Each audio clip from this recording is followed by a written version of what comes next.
अचानक राधिका मौसी को किचन से कुछ गिरने की आवाज आई। उन्होंने बाहर निकल के देखा तो किचन में उन्हें कोई सफेद साड़ी में दिखा। वो चीख पड़ी, भगवान, आलतू जलाल तू, आई बला को टाल तू, आलतू जलाल तू, आई बला को टाल तू। राधिका मौसी को चीखते सुनकर श्रवण बाहर आता है भागते हुए। अरे माँ, क्या हुआ? क्या देख लिया? दादी माँ आ गई क्या सपने में? अरे बेटा, रसोड़े में देख तो कौन है? श्रवण रसोड़े में झांक कर देखता है और उसे कोई नहीं दिखता अंदर। अब रसोड़े में तो कोई नहीं है माँ। कोई सफेद साड़ी में नहीं है क्या? नहीं माँ, कोई भी नहीं है। चिल्लम चिल्ली की आवाज सुनकर काजल भी वहाँ आ जाती है। अब क्या हो गया माँ जी? अरे बेटा, रसोड़े में एक चुड़ैल थी सफेद साड़ी में। अरे क्या कर रही थी वो अंदर? अरे बताया नहीं, कल आएगी ना तो पूछ लूंगी। चुड़ैल जी, आपका क्या प्लान है? माँ जी, रात बहुत हो गई है, आपने कोई बुरा सपना देखा होगा, चलिए सो जाइए। राधिका मौसी सोने तो चली जाती है पर उनको रात भर नींद ही नहीं आती। वो कुछ भी उलझुल बातें सोचने लगती है।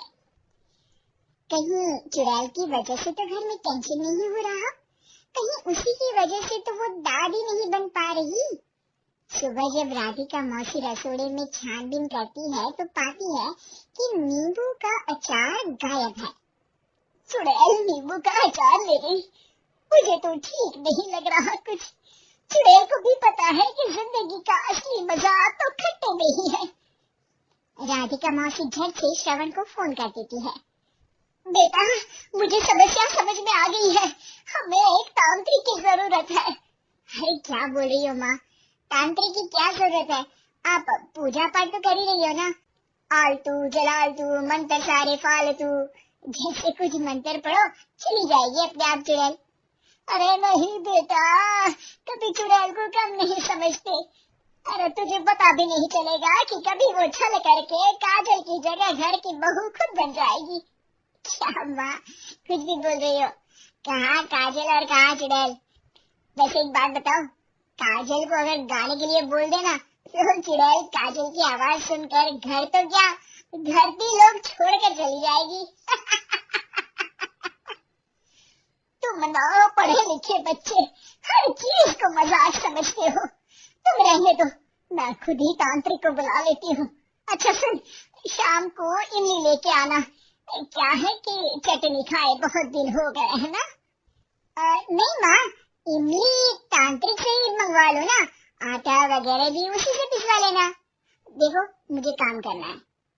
श्रवण रात को कई तरह की सब्जियों के साथ माँ के कहने पे चटनी के लिए इमली भी ले आया था, लेकिन राधिका मौसी के दिमाग में अलग ही फिल्म चल रही थी।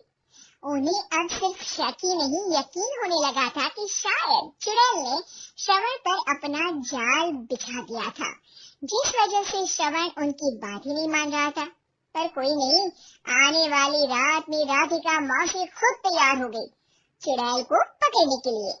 रुद्राक्ष की माला, तुलसी का पत्ता, हनुमान चालीसा सब हाथ के पास ही था, बस चुड़ैल का इंतजार था। और जैसा राधिका मौसी ने सोचा था वैसा ही हुआ। वो चुड़ैल उस रात भी आई, पर वो राधिका मौसी से तेज निकली और राधिका मौसी के उससे पकड़ने के पहले ही वो भाग खड़ी हुई। जरूर बहू पे साया है उस चुड़ैल का, तभी तो श्रवण के कमरे में गई है। और अगली सुबह राधिका मौसी पिछली रात हुए हमले में किन चीजों का नुकसान हुआ उसका हिसाब लगा रही थी।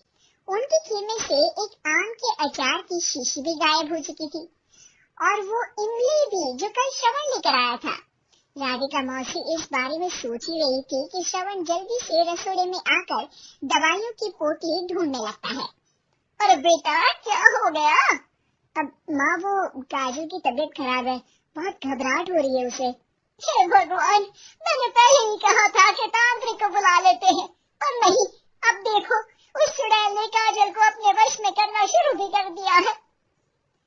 हालांकि श्रवण भूतों में विश्वास नहीं करता था, पर अब वो भी डर जाता है और राजी हो जाता है एक तांत्रिक को बुलाने के लिए। कुछ ही घंटों में तांत्रिक आ जाते हैं और राधिका मौसी तांत्रिक जी को सब बता देती है। घोर संकट, घनघोर संकट, चुड़ैल को मारू जोर चाकट, ओम भट स्वाहा खटखाटे आहा। अरे ये क्या मंत्र है?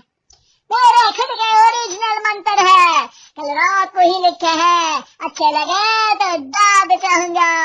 एक और मंत्र सुनो, अर्ज किया है आब्राकडाब्रा, दिल्ली बम्बई आगरा, चंदा मामा सोरले सुरन मामू जारा। ये मंत्र है? अरे कोई 40 वाली सा पढ़ो ना। वक्त कम है, 40 नहीं पड़ेंगे, 20-25 में काम चलाना पड़ेगा। अलग निरंजन जाके लंदन, मुफ्त का मंजान घिस मेरा नंदन।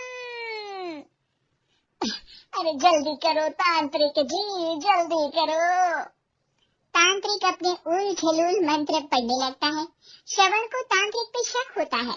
वो अपने डॉक्टर दोस्त को कॉल कर देता है ताकि कोई अनहोनी हो तो इमरजेंसी में चीजें मैनेज हो जाए। तांत्रिक धुनी रमाता है जिसकी वजह से कमरे में काफी धुआं हो जाता है और जिसकी वजह से बहू की घबराहट बढ़ जाती है। अब भागेगी चुड़ैल। हाँ। बहू खांसते हुए धुएं से बचने के लिए बाहर चली जाती है। अरे भाग रही है, भाग रही है। पीछे पीछे श्रवण भी जाता है। बहू एक सोफे पर बैठ जाती है। तभी डॉक्टर दोस्त आ जाते हैं और श्रवण को पानी लाने के लिए कहते हैं। थोड़ी चेकअप के बाद डॉक्टर कहते हैं, मेरे हिसाब से जाप का काम पूरा हो गया है। क्या मतलब?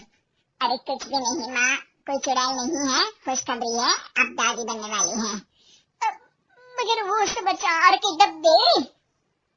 श्रवण दोनों अचार के डब्बे अपनी माँ को दिखाता है जो कि उनके बिस्तर के नीचे छुपे हुए थे।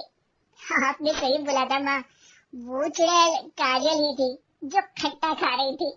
हमें कल ही पता चला, पर हमने आपको ये तांत्रिक वाला काम करने दिया ताकि आपको भरोसा हो जाए कि भूत वगैरह कुछ होता ही नहीं। अच्छा अच्छा, ये तो बड़ी खुशी की बात है, पर बेटा मुझे एक झाड़ू तो ला दे। क्यों माँ? ये तांत्रिक का भूत उतारती हूँ मैं। अब तांत्रिक राधा मौसी के डर से घर से भाग निकलता है और राधा मौसी उसके पीछे भागती है। अरे संकट ये घनघोर है, तांत्रिक मुआचा।